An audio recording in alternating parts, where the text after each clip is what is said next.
Hi, everyone. This is Mary Lang, and welcome back to my live series where I talk about everything there is to know, or rather, everything that I know when it comes to hiring for small to medium sized medical groups and practices.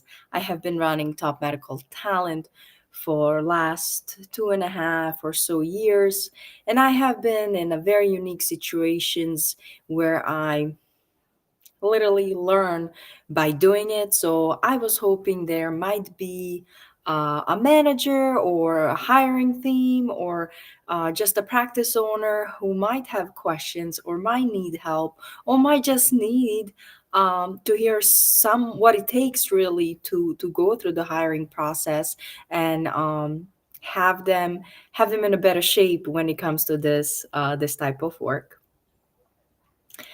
I wanted to introduce you a very special guest today. He will not talk much today, but he is attending. His name is Nigel, and he is just a lovely. Here we go. This is my new puppy, you all. I just wanted to do something different and introduce Nigel to you all. The team that I work with, Sam and Paige, their dog is on their website as manager of marketing. So we're gonna put Nigel on our website as a junior barcooder. I'm thinking. As I said, he won't say much. He's pretty chill. He will just attend, but he is a cute little addition and really great companion. So. Um, if you need some happiness in your life, I highly recommend New Puppy. But back to hiring and things that we will cover today. I like these series to go by certain schedule or theme, if you will. Excuse me here, let me just let Nigel go.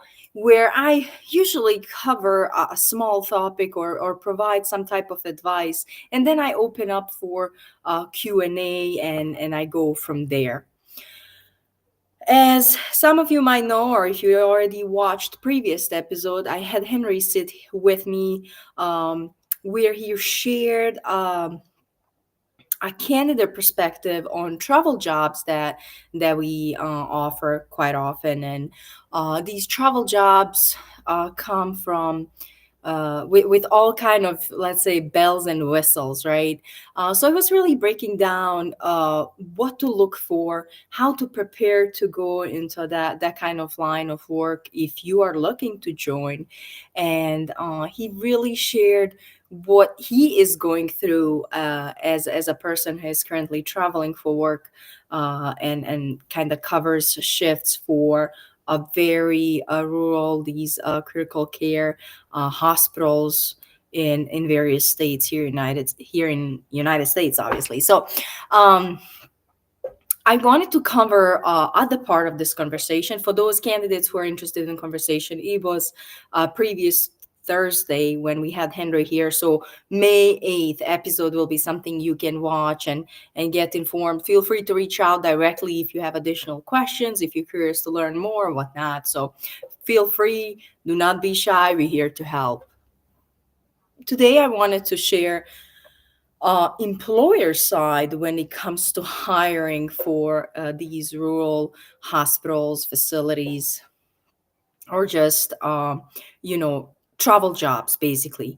I have had experience in the past where some of my clients were groups. They were hiring directly, and they had contracts with certain places where they would send their team members to provide service. And um, quickly, uh, the two things that stand out: if you are hiring, if you're employer and you want employees to go to places, they are not necessarily places where people prefer to relocate, take families or whatnot, pay them well. And number two thing that will definitely take the load off of your back and make the whole process of hiring easier: offer a job share type of work. Meaning, if you have one position open, hire two individuals who will be rotating based on whatever deal or agreement or their needs might be at the time. So, for example, if I am 2 weeks at the site covering shifts, my replacement will arrive and take over. I will go home and relax for 2 weeks. So this type of employment and schedule, it's really exciting for a lot of people.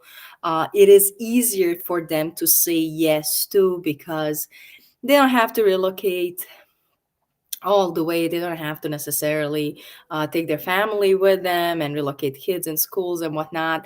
They just there for a week or two or whatever agreement is, and they're going back to reality, to real life, visiting with family, having some time off, and really moving on from there. So those two things I found to be an extremely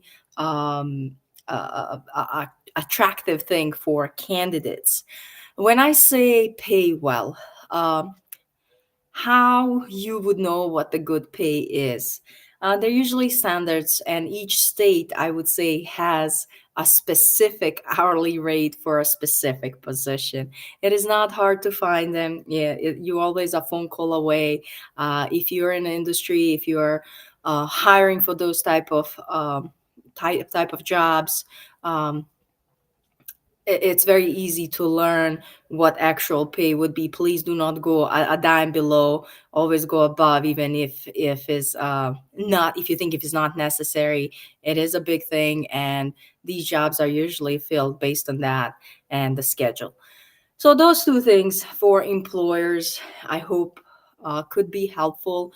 There are additional stuff that should be offered and covered, of course.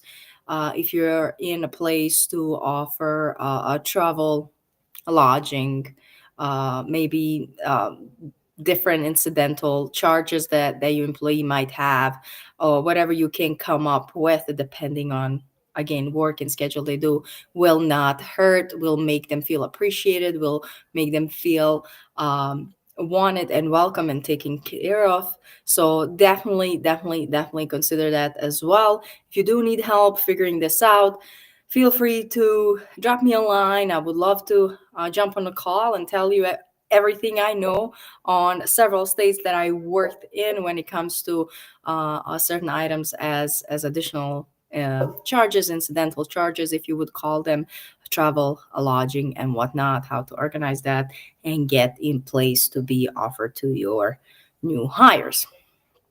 I'm going to take a quick pause here and just double check on potential questions that we might have. As of now, it looks like we have some viewers. Hi, I recognize Harish Kumar. Hey, thank you for joining me and watching and listening. Um, no questions in the chat, but that will not be a worry, since I wanted to share one story here for those, I already said, for candidates who are trying to travel and looking into travel jobs. I have episode from previous week, but I wanted to share a story that I heard about back in January. Currently I'm in Iowa, traveling with Henry for his travel job. I work from home, so it's easy for me. I pick up my laptop, I get Nigel ready, and we have evenings together. So this travel trip was quite long, for about 3 weeks, and we will be departing soon, going home. So we're kind of excited that we completed this chapter successfully. But the story that I wanted to share for candidates that might be those who are trying to get into school, or trying to get or considering to get into the field. A young lady in January we met here. She was working. She is still working for a local hospital, and she shared her story where she is from California originally, and her thing was, I want to be a nurse. In California, she had really difficult time getting into school because it's very competitive, many applicants and whatnot. So she said, you know what, I'm gonna get into school, I don't care where it takes. And she applied in one of these schools here in state of Iowa, got in just like that. And of course, that's she feels like she's on this earth to be a nurse. So she graduated on time, and within no time, again, she was offered job here in a local hospital. And her whole point is that her friends back home in California are still like on a waiting list or still applying and kind of fighting the fight to get into school. And she's like, "Hey, I have a solution. Come on to these places where it's not competitive when it comes to getting into school or getting a job or anything like that. Pays great, is a nice and easy lifestyle. Why not?" So I found this lady to be extremely empowering and extremely positive, and I love sharing her story. I think I made a whole post back in January about this because I was just so impressed by her. So if you're a young student or considering to go into school or considering to go in a field, I think this is great example of how things can happen. You just need to be a little more creative and kind of see who is out there that wants that has opportunity for me, right? It doesn't have to be at home, and I know leaving home sometimes is not the easiest, but this lady really knocked it out of the park. Anyways, guys, I'm gonna make another pause and make sure we have no questions pending. It looks like we're all good still. Wonderful. Thank you very much. That is all I had to share. If you happen to see this episode and you perhaps do need advice, or you would like the conversation, or you just need to, you know, kind of get answers to some crazy stuff that you're dealing with, feel free to DM me on LinkedIn or just comment below the video wherever you're watching this. I will be happy to find the time to get to know you and answer your questions and see how best I can help you. This is not an easy game. Hiring in healthcare is it's insanity right now, and I'm gonna tell you in my personal experience that 2025 has been such a unique year so far for me as a agency owner, as a recruiter. It's quite different. So if you're dealing with something that is like, wow, this is new, I haven't anticipated, I didn't see it coming, it's okay. It's just for everybody. Something weird is going around. I don't know what really that is and why things are not as projected, but it's all good. We'll get through. Mind over matter. Stay positive, stay well, keep working hard, and most importantly, take care of yourself and your health. I will see you following Thursday. Until then, take care and we'll talk soon. Bye, everyone.